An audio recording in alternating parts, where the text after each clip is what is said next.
Yo, what's going on, y'all? This is Marcus Rosa, aka Mazuma TV, back at y'all with some more boxing talk, man. I hope everybody's having a blessed, beautiful, positive, productive night. I hope you had a great day overall, man. I'm back at y'all with some more boxing talk, man. We're gonna talk about Devin Haney's recent words aimed at Floyd Schofield after he made his prediction about the Brian Norman and Devin Haney fight that's coming up November 22nd. We're gonna speak about Jaron, Ennis, and Bakhram Murtazaliev possibly being in preliminary discussions for a possible fight after Jaron Ennis possibly gets the WBA super welterweight title of the world. What's going on, y'all? If y'all could go ahead and hit the like button on the way in, that'd be very much appreciated. I see the people coming in. Thank you very much for taking the time to tune in. Shout out to the boy AJ86 in the building. What up? Lorenzo, showing love from Japan. What up? You already know my boy Coffee Plant is in the motherfucking building. What's going on, brother? AJ86 says salute to Mark and the motherfucking nation. I know that's right, brother. Thank you for supporting. We got some things that we need to discuss, brothers and sisters. What's going on? What's going on?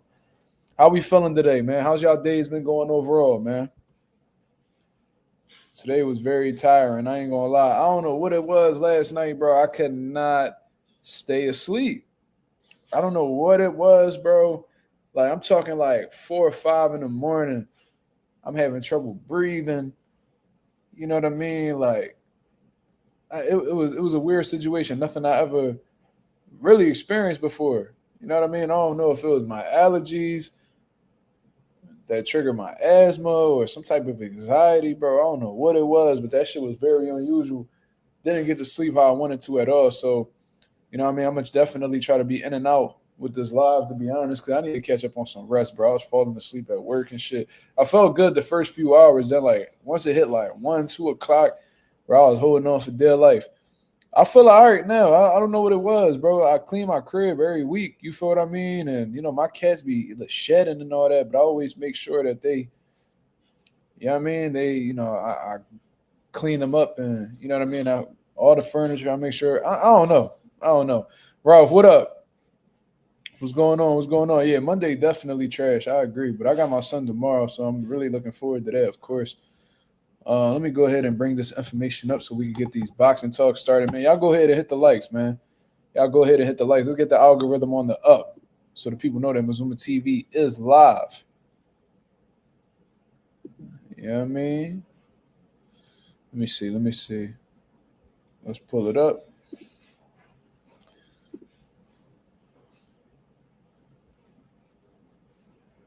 We're going to bring this up right here. Rumor report. Then we're going to get into, we're going to pull up Devin Haney's recent tweet. Yo. Devin Haney low-key snapped on the Schofields, bro. That shit was hilarious. But Floyd Schofield and them been popping that shit, talking crazy, talking about what they. I mean, it's not necessarily them talking crazy. They just have an opinion. But Devin Haney ain't trying to hear that shit, so we definitely gonna talk about that. Bad Boom, what up, brother? Y'all go ahead and hit the likes, y'all. Let's hit the likes.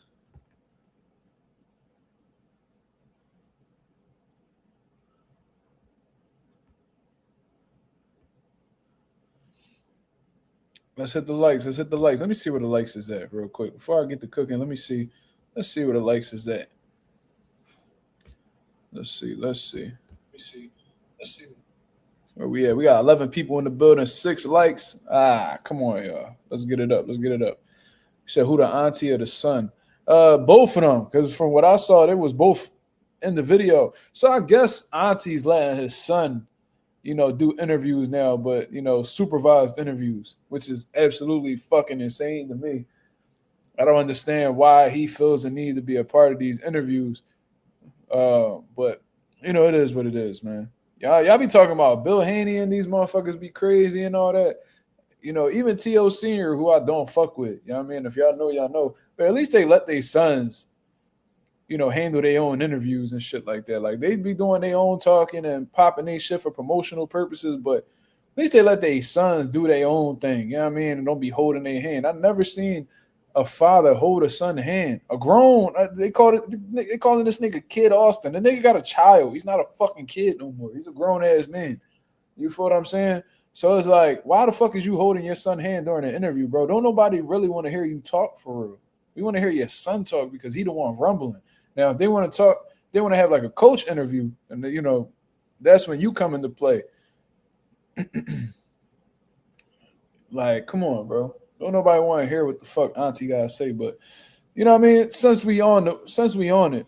And by the way, I don't know if y'all guys saw it, but Mazuma, they just dropped like a little training camp video of him match boxing. Mazuma talking crazy, talking mad confident, like he knows what he's gonna do tonight of the fight against Jaron Ennis, man. He said Canelo would have taught Boots how to lose. He talking crazy. He said, man, if Canelo taught this nigga Boots anything, is how to lose. Like, god damn, he talking greasy. I like it though. Yeah, I mean, I like a little I like a little trash talk. You feel what I mean? Ain't nothing wrong with that. But let's spin back around to the Devin Haney response to Brian Norman. I mean, to the Brian Norman and Devin Haney prediction from the Schofield. So let's actually pull up that video. Let's pull up that video right here. So like a minute 45. Let's see. Let me go ahead and share it for y'all to see. We definitely gonna react to this. Boom. Boom. All right, let's get it. And Norman sleeping Devin. You think so? I know so. I think Devin gonna run. Of course he gonna run. He better not stand there. I think Devin gonna run. Devin gonna box smart. I think he's smart enough not to exchange because you know his chin isn't to stand there and exchange with Brian Norman. I mean, come on. We grew up with B Norman. That's why I say his chin isn't strong to stand toe to toe. But I think Devin could box him. I think Devin gonna box all night. I feel like Devin could possibly outbox him, but I feel like Brian is coming out victorious in that fight. You really do? If Brian is like able to get to him, yeah. But if he lets Devin have his way, Devin is, I feel like, could pick him off with his reach and whatnot. We'll see. He's just 12-round fight. Do you got any fights you gonna ask about where there might be some blood in one of the fights? Like somebody gonna be that fight going. You know Brian gonna crack Devin in that big nose. Man, these brothers not in there trying to kill nobody, and they're in there playing tennis. You hit me, I hit you. You know. Sorry, go ahead, y'all. Go ahead. We just No. I feel like Brian and hold on. And this nigga kind of hold on. Did this nigga just say that Devin Haney got a big nose, like his nose small or something? Hold on. You and your pop got wide ass noses. You over here talking about y'all motherfuckers. See, this is what I've been wanting to say about the Schofields, but they one of them I know black ass niggas because I be hearing they be repping like the Dominican Republic and all that shit. They Dominican, so it sounds like they some I know black. No, papi, no, I know black. Like y'all one of them type niggas. I could already tell this nigga. Auntie, his hair all long, so he think like his hair better than everybody else's hair. You over here telling this nigga Devin, he got a big nose. First of all, that's Afrocentric feature, so it is what it is. Nigga, you ain't got no small nose. Nigga, look at your nose. Bell pepper ass nose. Nigga, you over here telling motherfuckers that they got a big nose.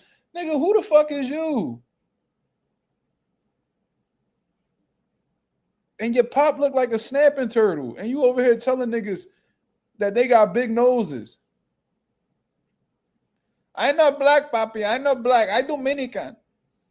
No. But but look at your skin. You black. No, papi. No, papi.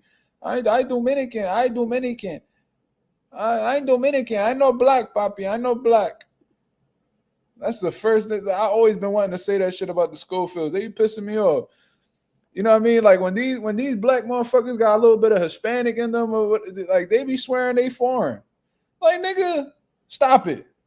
Cut it the fuck out, bro. Y'all niggas is black. Y'all ancestors came from a Spanish-speaking country, but y'all niggas is black. Y'all motherfuckers be having race and ethnicity all the way fucked up. They pissing me the fuck off with that.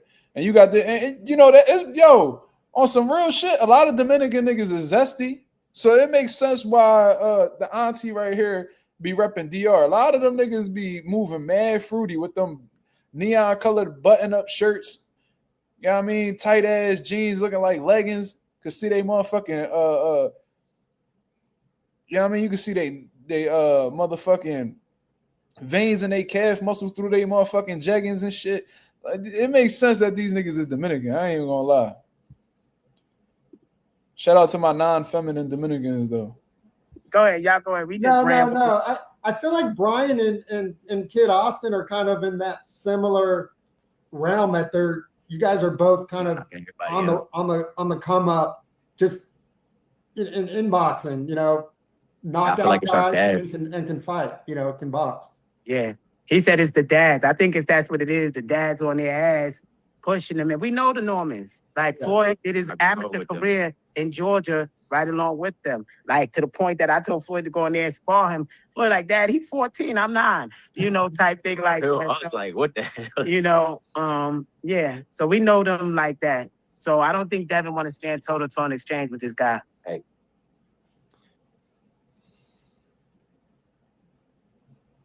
Okay. So there's a video between them. I'm sure there's a longer video of that. I think I might have been listening to it in the background earlier, but yeah, I mean, that's pretty much this is what Devin Haney's replying to. So obviously he didn't take too kindly to their opinion. You know what I mean? And at the end of the day, it's an opinion. You know what I mean? Just because they say that doesn't necessarily mean that that's going to happen or that's going to be the outcome of the fight. But it was on that, you know, that big nose shit kind of rubbed me the wrong way. You feel what I mean? Because it's like, nigga, y'all noses ain't small. Like, the fuck is y'all niggas talking about? I know y'all don't want to be black. That's why y'all repping that Dominican shit. But guess what? Y'all niggas, y'all just as black as Dev. Anyways, Dev follows up and he says, I ain't listening to nothing they got to say until we get to the bottom of why they pulled out of the Shakur fight 2 days before. We ain't see no doctor note or nothing. Get the fuck out of here. Y'all bitch-ass boys not cut like me. We haven't forgot. Y'all are really some scary bitches.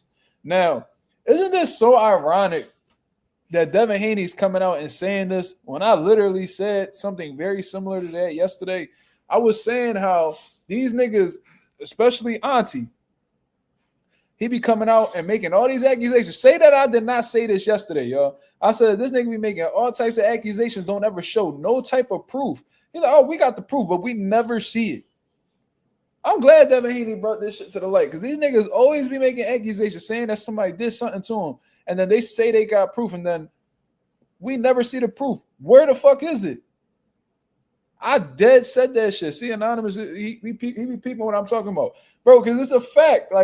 Like, so me and you got an issue, right? Me and you, whoever watching, shout out to the 20 people that's in the building. You poke holes in my tire.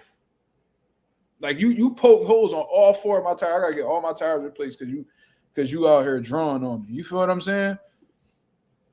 And I say I got proof that you did it. And you know in your heart you didn't do it. What you gonna say? Show me. Because, bro, for instance, another example. There was this lady. She had mental health issues. She had like paranoid schizophrenia and stuff like that. And when we first opened our gym, she used to give us a lot of trouble. She had called the cops on me. Mind you, I've never interacted with this lady. I didn't even know her name. She didn't know my name. We never even introduced we never came across each other. But she saw me walking out of the gym. She called the cops on me and said that I stole her phone from her car. And then she was saying, oh, I got it on video. So the cops was really believing in her because, you know, they don't fuck with us. You feel what I'm saying? They was actually believing her. And I'm like, show me the video that you got of me stealing your car out, stealing your phone out your car. Show me. And she couldn't. And then after a few more fucking police calls, 911 calls, they figured that she was fucking crazy and they stopped answering her. But that's the vibes that Floyd Schofield, Auntie Sco, that's the shit that he gives me. That's the vibe that he gives me. He always saying that somebody that they ripped the page, they broke into their crib and stole the fucking signature page out of their passport. Wouldn't they just steal the whole passport? Who the fuck is gonna break into a crib in Texas where the gun laws are absolutely insane? Think about this, y'all. I think in Texas you could just walk around with a burner and open carry type situation. We was just talking about this shit at work earlier. You can walk around with a gun anywhere and niggas can't tell you shit. So niggas broke into Auntie Sko's crib, found their passports,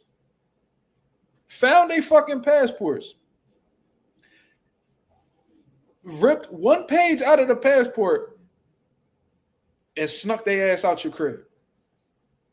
You know how ridiculous that sounds? Like, who the fuck does that?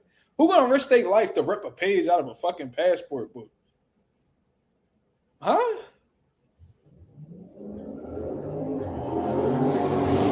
Like, this the type of fool that we dealing with. So it just made so much sense that Devin Haney brought this up, because I was saying the same shit yesterday. You always fronting like you got some type of proof, but you never present the proof. So how good is it if you're not presenting it? How good is your proof if you're not presenting it for the people to see for their own self?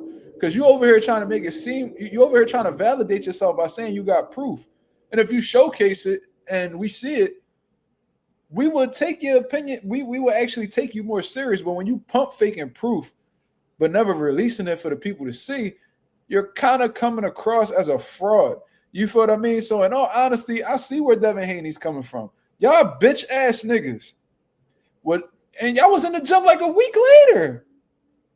Wasn't they in the gym like a week later after they had to pull out of the Shakur Stevenson fight? Them niggas was training hard as shit in the gym, like they didn't have no type of illness. So I just found it really funny. So this is what I think happened. And I said this a while back. It's me being experienced in boxing and knowing, if y'all peep, Auntie Sko and them were very, very dissatisfied with the WBC, like those check-in weigh-ins. So they got like they got this, this weight protocol with the WBC where, you know what I mean? You have to be a certain weight within a certain time frame of a fight. So if it's 2 weeks before the fight, you should be within this weight range. A week before the fight, you should be within this weight range. 3 days before the fight, you should be within this weight range. Apparently, they had a problem with them WBC, like check-in weigh-ins and some shit like that. Yeah, I mean, they had a certain process that they like to follow and they cut weight. They felt like the WBC was disrupting that whole process. So what I think in all honesty is they didn't want to go into this fight drained, right? And they were blaming Shakur, like, oh, this Shakur team, they're the ones who's trying to, fuck with our like weight cutting process and shit like that. When WBC has had this, going on for a long time. I remember they did it with Gennady Golovkin consistently throughout his career when he had the WBC title. You know what I'm saying? Like he'll be like 164 like a week before the fight. Weeks before the fight, he'll be 164, 165. You know what I mean? And it'll give us like a glimpse into how the way their training camp is looking. So what I think is they were drained, they were dehydrated. Just due to, keeping their weight down. Them keeping their weight down. I think what the Schofields do, I think they cut the weight. I think they some cut the weight last minute type of guys, to be honest. And they didn't like the fact that they had to hold their weight down for so long. They got dehydrated as a result of that. The doctor's not going to come out and say publicly exactly what happened to them. Because I think that actually goes against like their job. Like they could lose their job for publicly disclosing, like health, I feel like a lot of that medical shit is like confidential, and if it's released publicly or leaked publicly by, a doctor, they could get in serious trouble for that. You feel what I mean? So of course, they're not going to come out and say exactly what happened with Floyd Schofield and shit like that, because that's pretty much illegal, from what I understand. So I think they felt the effect of keeping their weight low for too long. You know what I mean? They were dehydrated. They let it be known they're not going to let them fight. Yeah, HIPAA violation or some shit like that. The British Boxing Board of Control, which sanctions Saudi fights, have weight-making criteria which they couldn't meet, so he faked his illness. That's pretty much was, what I didn't hear them really complain too much about the weight-making criteria that the British Boxing Board of Control has. What I heard Auntie Sko complaining about was the WBC check-in weigh-ins. I think that's what it's called. You know what I mean? Like, let me see. WBC boxing weigh-ins. They got something.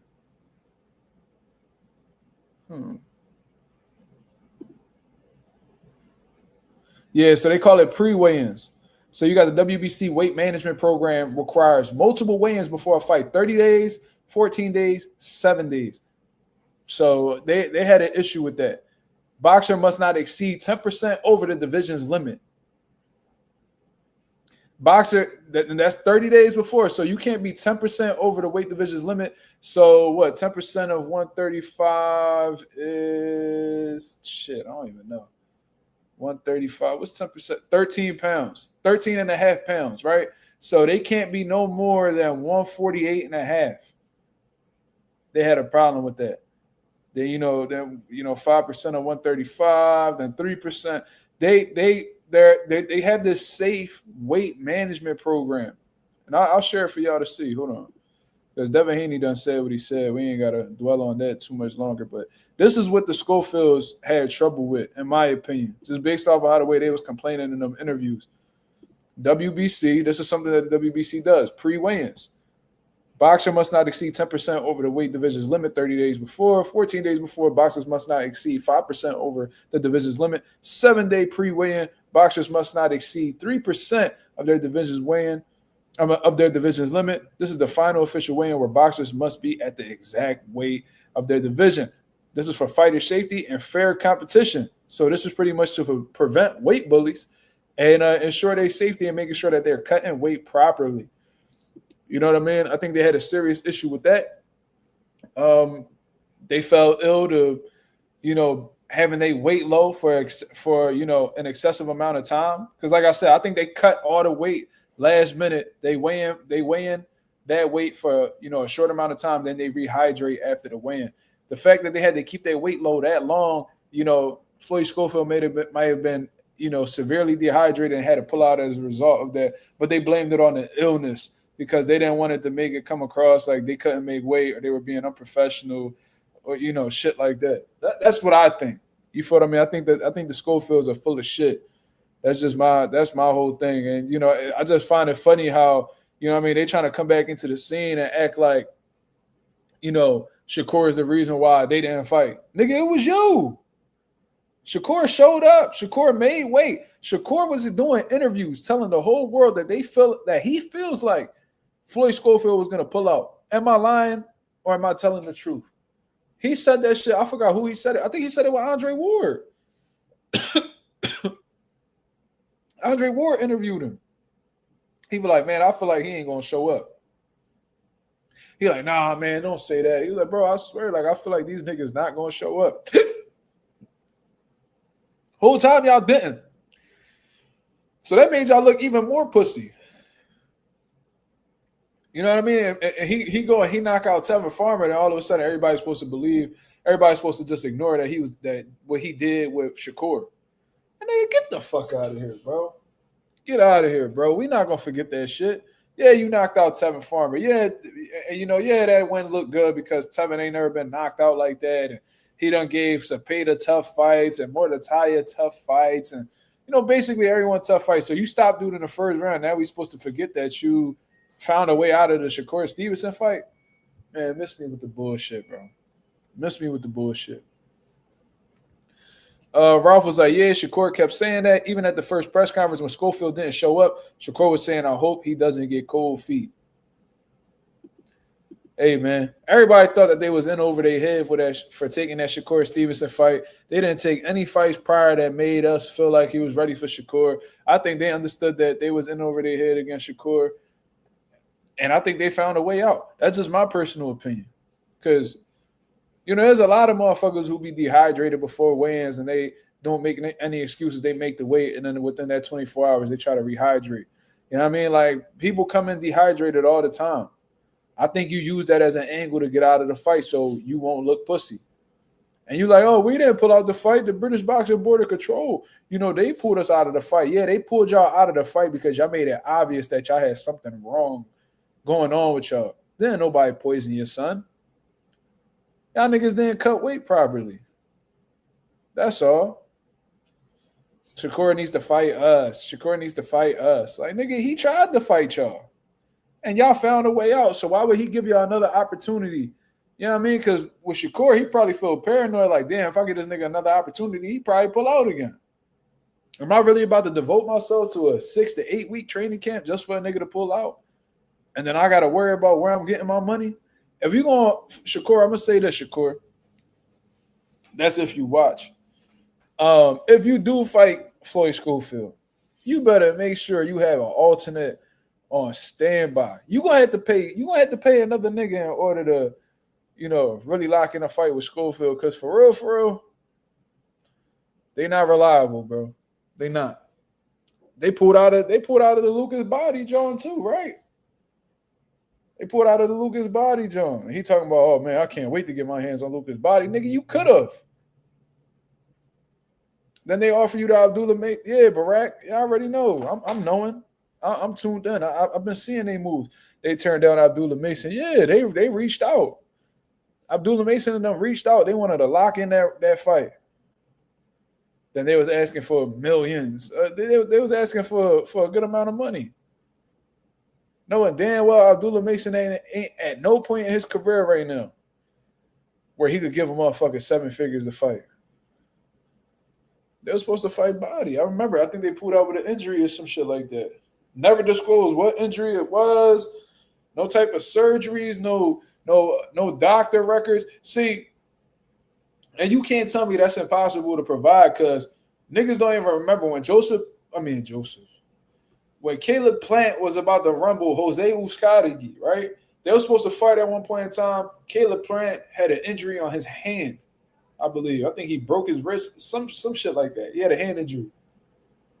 And people was like, oh, man, Caleb Plant, man, he pulled out of that Uzcategui fight, man. He don't want no smoke. What Caleb Plant do? Showed you. He showed you he was injured. And what Caleb Plant do? Caleb Plant recovered from the injury, did the rehab, did whatever he needed to do. No fucking tune-up. Went and rumbled Jose Uzcategui and beat his motherfucking ass. Shout out to Caleb Plant. Providing transparency to the people because nowadays they act like that's so hard to do. They act like it's so hard to do.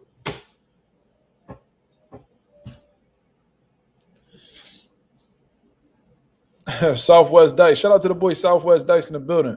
He says Golden Boy playing clout chase and fight lesser opponents. They Golden Boy definitely play it safe with their fighters, especially if they feel like they can make some money off of them or they could potentially be stars. De La Hoya just said it in that screenshot Auntie Scope put out there. Why would you take that fight now when we could keep you undefeated for 10 years? Oh, bro, your own team was telling you ain't got no chance against Shakur. Nigga, they was like, nah, we don't need that fight, man. You know what I mean? Let's just keep you winning. Yeah, let's just keep you winning. It's the Golden Boy. Yeah, let's keep you winning. Floyd, let's keep you winning. We don't need Shakur. No, we don't need Shakur right now. He just beat the fuck out of Cepeda. No, I can't lose more money. Fuck. You already know how that shit go. You already know how Oscar talking to them Schofields and shit. He said, Rouse said, they need $2 million for Abdullah. Kid, not no name. Facts. What? Like, I don't even think Turkey will give you $2 million, nigga. Turkey not gonna give you $2 million. Nigga, you not nobody. You not nobody. To be trying to get $2 million for Abdullah Mason. I doubt Abdullah making $2 million. So how the fuck would they give you that?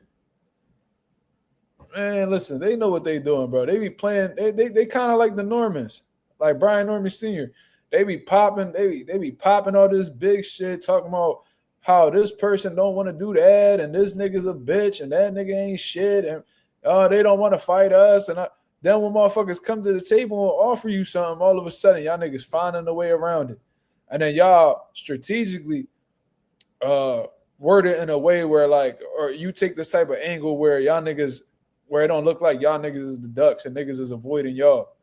Hey nigga, he said you got Oscar voice. I swear to God, that's how he sound. Like, yeah, we don't need that fight. No, we don't need that fight. Come on, Floyd. No, Shakur, no. It's the Golden Boy. That's exactly how Oscar be talking. Canelo, fuck you. He be doing that clap back there and say, Canelo, fuck you. He be talking greasy. Like Canelo ain't make you all this money, nigga. Shit. You need to thank Canelo that he stood around as long as he did, because when everybody left you, he the only one who stuck around. Motherfucker left you and you saw to your shit now. The funniest shit, Canelo tweeted him and said, told Oscar, go fuck himself, and then put the spoon emoji. If y'all know, y'all know. That's a classic ass tweet from Canelo. That nigga put the spoon emoji, told Oscar to go fuck himself. I was like, damn. That's when Canelo first started learning English too. That shit was the bit.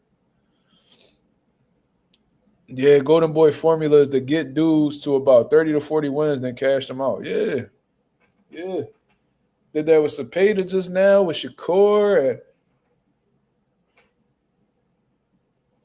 Javi Munguia. You know what I mean? Like, I remember when they got Munguia up to like 40 something. No. Shit. Nigga for absolutely turkeys. They took forever to cash him out, and then they finally did with Canelo. I mean, that's what they did with Canelo, with Floyd. But they got him to like 41-0, 42-0. Fought Floyd, cashed him out. Yeah, that's what Golden Boy do. They rushed Ryan though. They probably couldn't stand Ryan. He was talking too much. They was like, man, let's get this nigga's ass whooped real quick and bring him back to reality. They cashed Ryan out and didn't even show up to his post-fight press conference. That's some disrespectful shit. He was like, we were getting death threats. They threatened my life. They threatened the Golden Boy's life. I'm not gonna show up there. Why? They didn't threaten Ryan. They threatened me. Yeah, the Golden Boy. I wasn't gonna show up. They sent death threats. Who's they? Who's they, Oscar? Who threatened you? Bro, even B-Hop. Did B-Hop show up? I don't even know. I don't even think B-Hop showed up. Talking about they sent them death threats. Nigga, shut up. I think Oscar full of shit. I think he lied about a lot of shit. I ain't even gonna lie.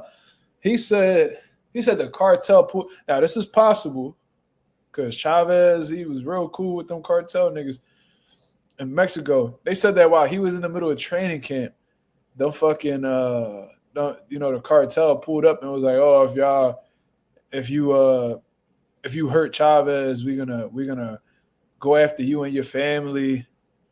He even, bro, this is how bad of a piece of shit Oscar De La Hoya is. He's a piece of shit. And I noticed that he likes to, put the blame on everybody else. Him and Ryan got a lot in common. Not only do they look alike, but they lack accountability too. Now, early in Oscar De La Hoya's career, when he was, fighting for the gold medal, his whole storyline was before his mother passed away, she told him to go win that gold medal. So his mother passed away from cancer or whatever the case is. Unfortunately, RIP to Oscar De La Hoya's mother. You know what I mean? You created a legend at the end of the day. So that's one thing you can't take away from Oscar. He a legend. He all-time great, right? But he said that his mother told him before she passed away to go win the gold medal, and that's why, he did what he did and won the gold medal because his mother, before she passed away, you know what I mean, requested that he do so.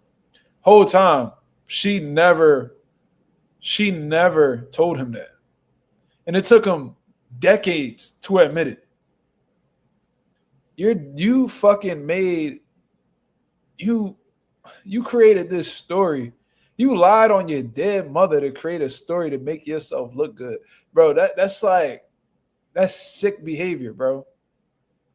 That's like sick behavior. You lied on your dead mother's name. Like you put words in your dead mother's mouth to create a story to make you look good. That's like ultimate piece of shit behavior, bro. Like that's super weird. You lying on your dead mother, bro? Who like if you would lie on your dead mother, I could only imagine what else you would lie about. Like niggas like that, you can't even take serious. For real. He was like, oh, the media pushed it, and I just followed it. Nigga, who from the media just made that up? Who just made that up? No, that came from you. And the media blew it up. Keep it 1,000. Stop lying. Then Oscar, who's notoriously got things put up his rectum and, dressing like women and being high on cocaine and drinking alcohol and dressing in fishnet and, corn stars, I'm going to say. Corn stars was coming out and saying the little kinky shit that they'll do to you. You being in and out of rehab. You saying that you never had a problem? He said that on that show with Barack and with Ak and Barack. With Ak and Barack or Ak and Barack, whatever. I'm sorry, no disrespect. But he said that he never had a problem. He said he never had an issue, that they forced him into rehab. Who just like they did some type, like they try to humiliate, like it was a humiliation ritual. Who the fuck for you a grown ass man, Oscar? You telling me you, Oscar De La Hoya, was forced into a car and put into a rehab as if you just getting bullied out here, like you can't defend yourself. So niggas just stuffed you in a car, dropped you off at a rehab, and you just checked yourself in because they forced you to. Man, get the fuck out of here, nigga. You have real issues, nigga. You got psychological issues. You got drug addictions, drug addiction issues. You got all of that.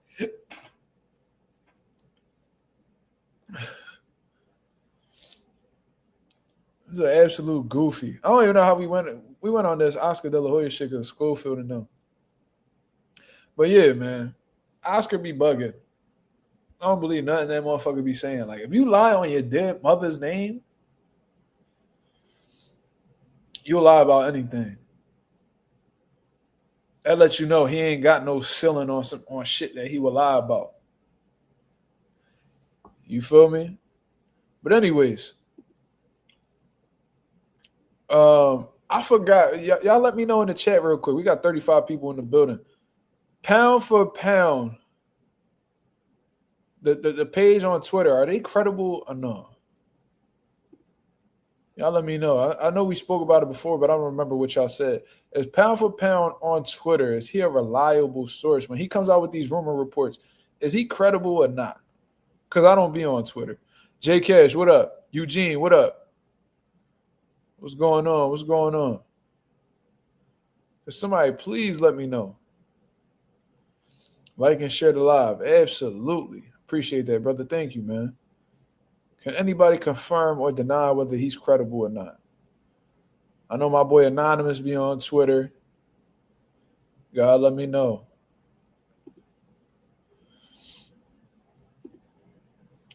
Let me see.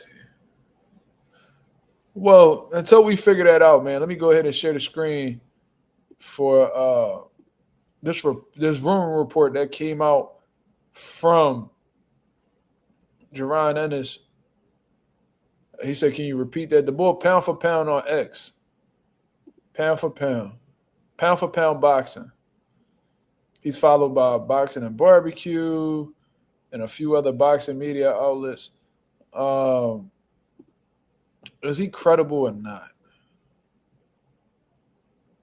Let me see.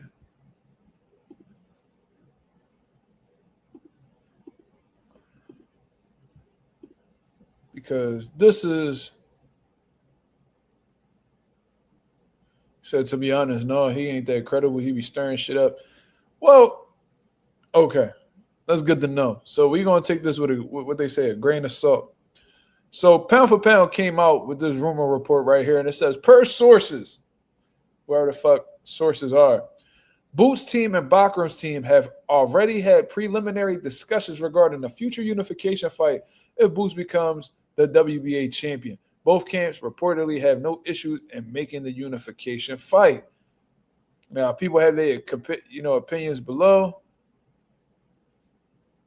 Says cat report. He said I tagged Bakhram. He know that shit ain't cat. Whatever the fuck that means.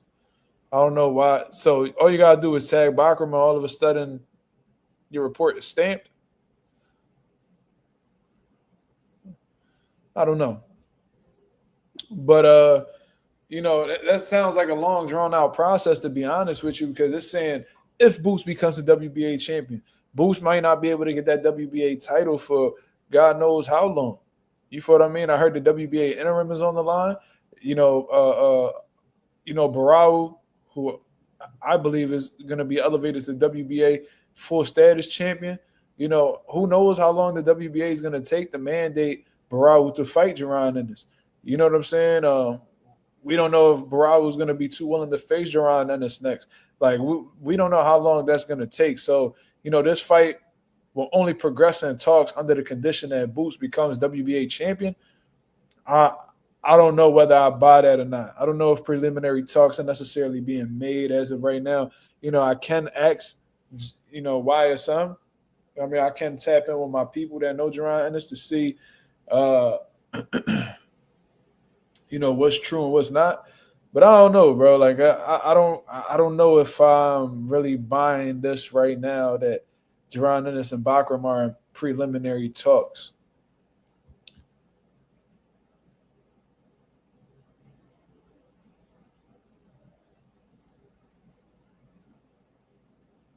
Let's see.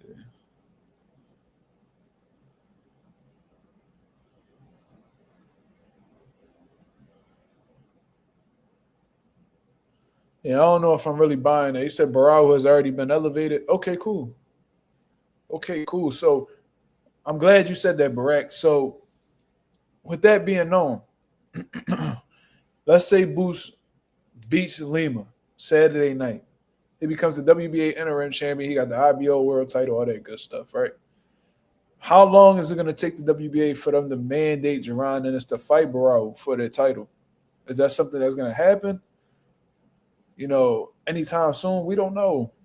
You know what I mean? And who says Barao was going to fight Jaron Ennis without it being mandated? He might just drag his feet, for that fight. You know what I mean? He probably won't even look for that fight unless the WBA forces his hand. How long are they going to take to mandate that?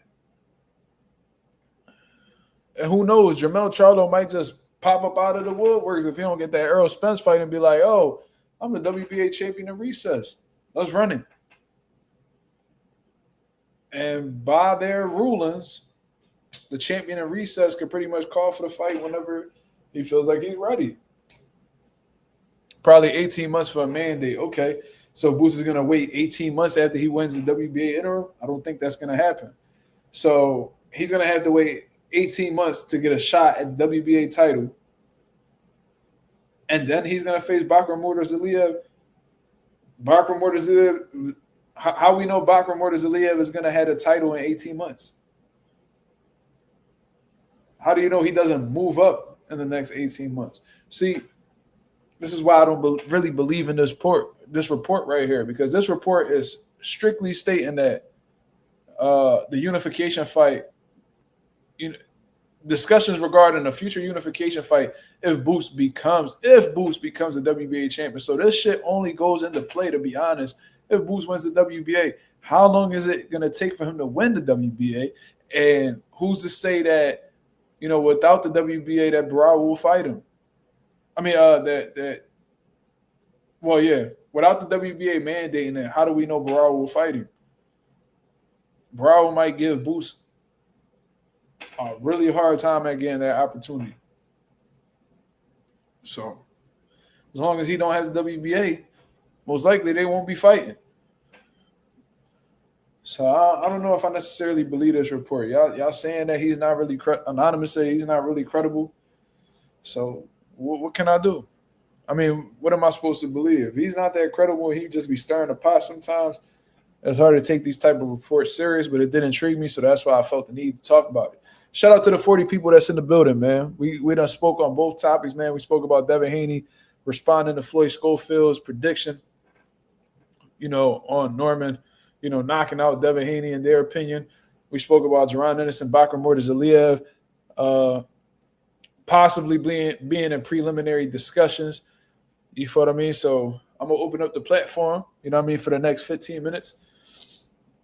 And we're going to get into some open topics, man. What's the people feeling? How we feeling today, man? What's on the people's mind? What y'all want to talk about? Yeah, I see Ali in the building. What up? He says, I think they might strip Barao. The WBA will force him to mandate. I don't know how long, but they were finna strip, and Boots might fight for a vacant title. Man, who knows?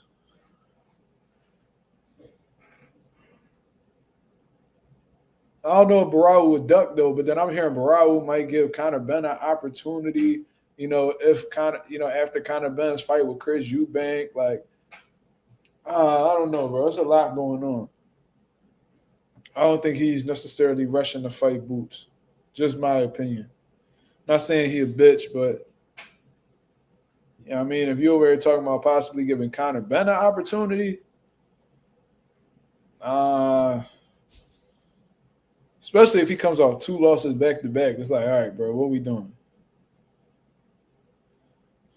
Where do I rank Boots' skills in boxing? I think he's at the very top. He just hasn't necessarily proved it against, you know, the elite level guys. You feel what I mean? Like when we talk about Boots' speed, it's there. Hands and feet is there. Athleticism, he has it. Punching power, he has it. Finishing ability, he has it. Accuracy, he has it. You know,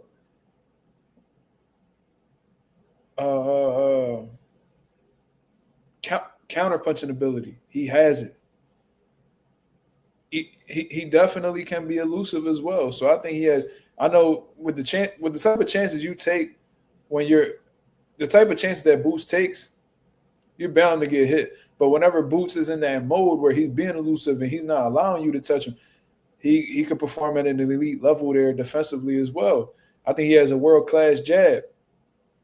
I think Boots is really the goods, man. I've seen it with my own eyes. You feel me? It's different when you're watching it, you know, on TV, and then when you've seen it with your own eyes back when you was in your early 20s, late teenage years. You feel me? Like I've seen Boots perform at a high level, and I knew ever since then he'd be a world champion or amongst the best in the world.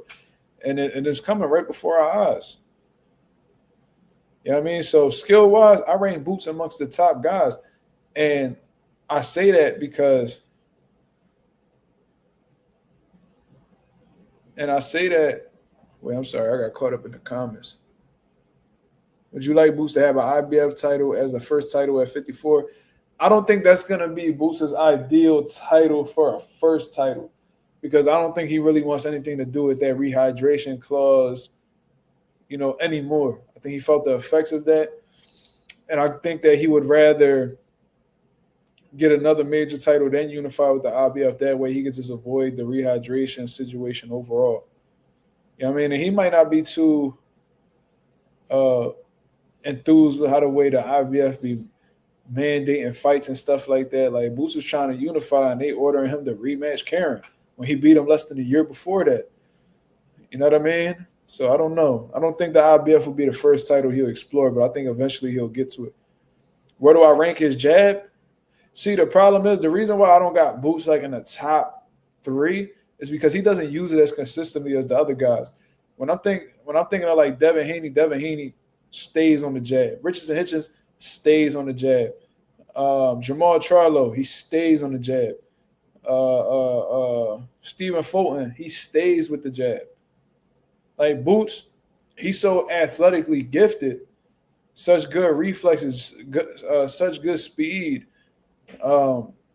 He abandons his jab and still has success, kind of like on a Roy Jones type of bag.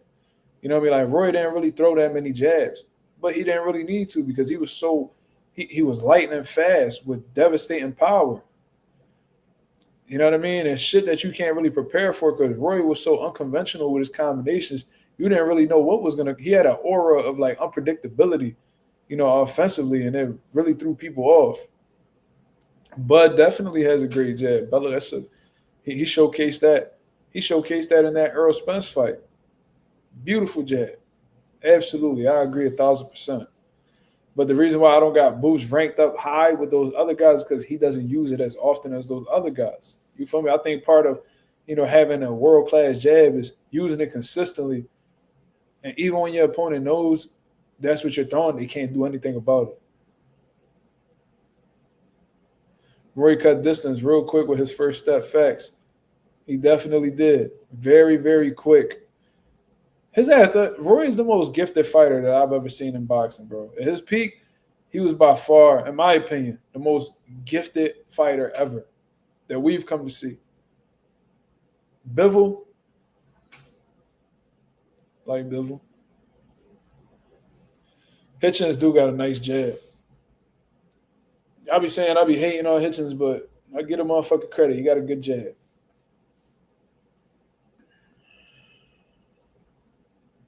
Jamal Charlo got the best jab in the era, hands down. I'm going to say Jamal got probably the strongest jab. I'm not going to say the best one, but definitely the strongest. Like, Jamal can knock you out with a jab, for sure. That's very dangerous, bro. Triple G had a nice jab, too. I say it all the time. Triple G, Bam Rodriguez got a nice jab. That's the only credit I'm giving Hitchens. No, I've given Hitchens credit on multiple occasions. I said that Hitchens has,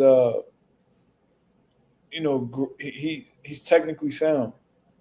You know what I mean? Understands the basics. Good jab, good right hand. You know what I mean? Very, very, very focused in the ring as well. Very locked in on his craft. Lara in his prime, yes. Yup. I agree. Jamal's jab basically a power punch. Nigga, his fucking jab is a right hand. Let's just keep it 1,000. Junto got nasty jab. Yes, he do. Yeah, bro. Arizona Lara was different. The way that I'm just so impressed with how the way, he completely switched his style up and still maintained success and still became a world champion. Like, you got to put respect on Lara's name, bro. That's the first ballot Hall of Famer, in my opinion. It's just me, though. Didn't know what he was doing in the Lemos fight. Well, Hitchens doesn't really do well with pressure fighters. You know what I mean? Like active, like high volume pressure fighters, they give Hitchens problems. We seen it in the sparring sessions. Like, I remember Rolly beating the dog shit out of Hitchens in those sparring sessions. And nothing's really skilled about Rolly. You feel me? But he did what he needed to do. And that gave Hitchens a lot of issues. When you bring the fight to Hitchens, that makes him very uncomfortable. He don't really want to fight. He want to keep you behind his jab, his right hand. He want to box you. Does Loma use his jab? Loma would jab, but it wasn't like the biggest tool in his arsenal. I mean, it wasn't like one of the most well-known things that he did. He was really known for his combinations, conditioning, in my opinion, and angles, of course. I don't think he was necessarily known for his jab. And people with short arms could still have great jabs on one of them. But Loma, I don't think he really thought too much of using a jab because, he had athleticism for one that could neutralize, that could make you get away with a lot of shit that an unathletic person couldn't do. Rigondeaux jab was fire too. Rigo was just different, bro. Still probably the most skilled fighter that I've seen, like, in these past few eras. Like, Guillermo was different. Right after this, bro, within the next 5 minutes, Tommy Hearns had a fire jab. Yes, he did. One of the best ever.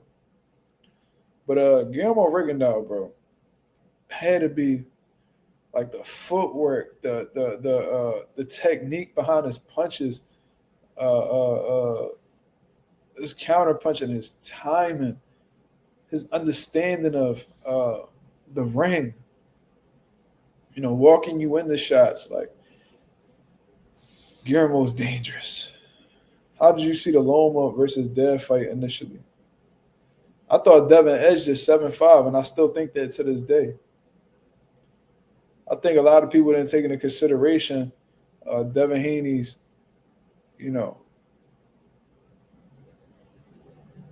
body punching. Bro, Rigo used to go like this. He used to, what the fuck was that shit he used to do? He used to go, he would literally put out the lead hand, put out the lead hand, put out the lead hand just for you to throw some shit, and then he bringing a right hook right around. Bang! I gotta stop playing too, y'all. I gotta get that Nonito Donaire interview done, man. I gotta add that Hall of Famer to my resume. You feel me? I already got a Hall of Fame trainer, Brian Bomac, a future Hall of Fame boxing trainer, Brian Bomac McIntyre. You feel what I mean? Upcoming contenders, Tito Mercado.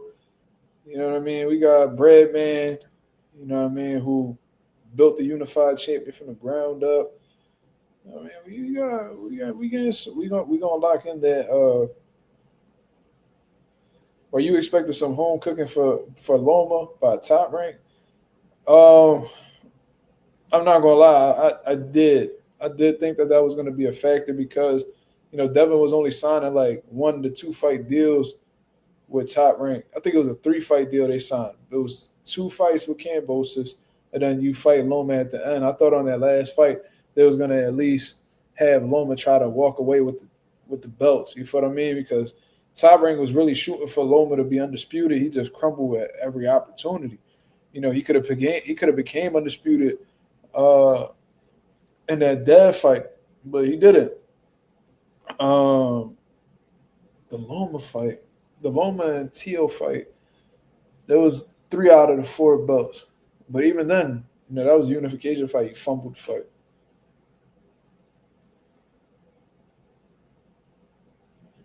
Everyone I watched that fight with say Dev lost.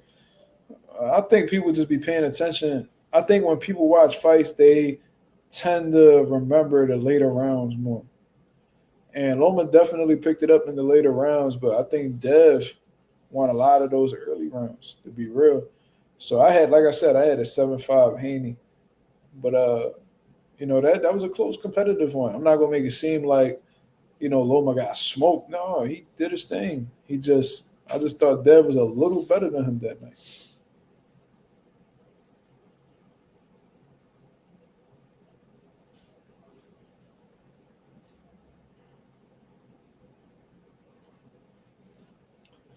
Yeah, Loma let Tio get a lot of the early rounds. Loma started picking it up after like 7. You know what I mean? He was doing his thing, then in the 12th round, Tio caught like a second win, and he hit Loma with some big shots and was able to win that round. So, Tio could have really won that fight 7-5. Dev will beat him if they rematch anyway. I mean, Loma retired. You know what I mean? Like, he acting like he don't want nothing to do with the sport. So, shout out to Loma. You feel me? Dope little situation. He won with a little bit of time he had, won a shit ton of world titles, beat some notable guys. And Loma's a Hall of Famer. You know what I mean? Regardless of what. And I know the Hall of Fame is like a popularity contest nowadays.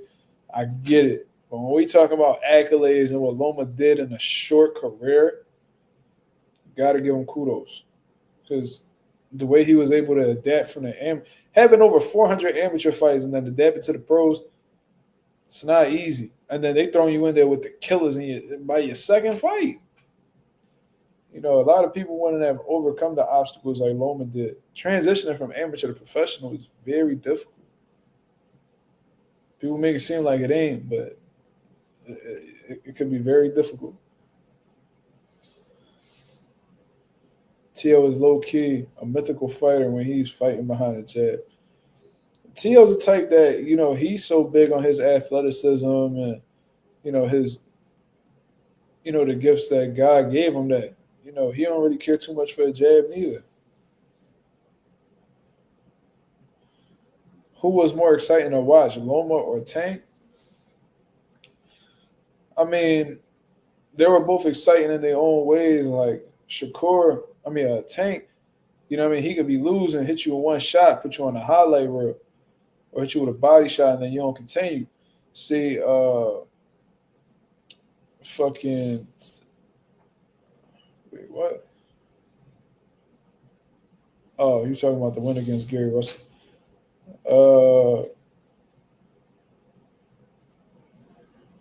Shit, I forget, man. I'm tired of shit. My apologies, y'all. Who was more exciting to watch, Loma or Tank? They were both exciting in their own ways.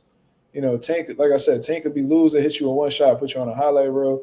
Loma, you know what I mean? He's putting his combinations together. He's peppering you up with combinations, creating beautiful angles, confusing his opponents, systematically breaking you down and making you quit or stopping you in the meantime or shortly after the fact. So, you know, they had their ways, bro.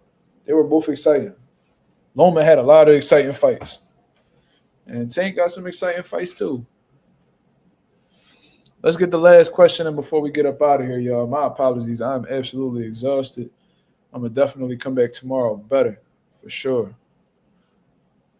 Loma left a lot of fights on the table throughout his career. That wasn't all necessarily his fault, though. Andreas, like, let's keep it real. Like, you know, Loma wanted that Mikey Garcia fight. I think Top Rank interfered with that whole situation. I don't think they wanted to give Mikey a shot after he left them. He wanted to fight Gervonta Davis. I remember that. When he was making Nicholas Walters quit and punching on Jason Sosa and knocking out Rocky Martinez. Like, he wanted that Tank smoke. Tank didn't want it. They said that they was young and they wasn't rushing, and you know, Loma had to rush because he was older. I remember that. Who's more skilled, T.O. or Gary Antoine Russell? T.O. definitely got skills. What I like about T.O., I think a lot of his abilities is like natural, like, you know, his reflexes, his speed, his explosiveness. Like, I feel like a lot of the shit that T.O. displays, you know, wasn't necessarily taught. You know what I mean? I think that was just some shit that he had, you know, organically. Like, he had that on his own. I don't know. I'm gonna say T.O. I think Gary's definitely more of a dog, but maybe T.O. Even though a lot of the things T.O. does ain't really skill based, it's like natural ability. Thoughts on TKO at this moment? I mean, what they doing? I don't really know what they're doing at this point. What is TKO doing? I don't know. I don't really care. As long as they're providing great fights, I'll tune in. But all right, y'all, I'm going to get up out of here, man. I appreciate everybody that came through and show love as always. If y'all can go ahead and hit the like button on the way out, that'd be very much appreciated. You know what I mean? We on the road to 4K. We well into that 3,100 mark, about to hit that 3,200 mark in due time. Shout out to the nation and the mob for making this possible. You feel what I mean? Like I said, I'm absolutely exhausted. I'm going to catch up on some Z's. I got a long day ahead of me tomorrow. So, you know what I mean? Hit the like, hit the subscribe. I'll be back at y'all with another live, 10:30 p.m. Eastern Standard Time to continue cooking up on what's going on in the boxing world. Until then, y'all have a blessed, beautiful one. I'm up out of here, man. Peace.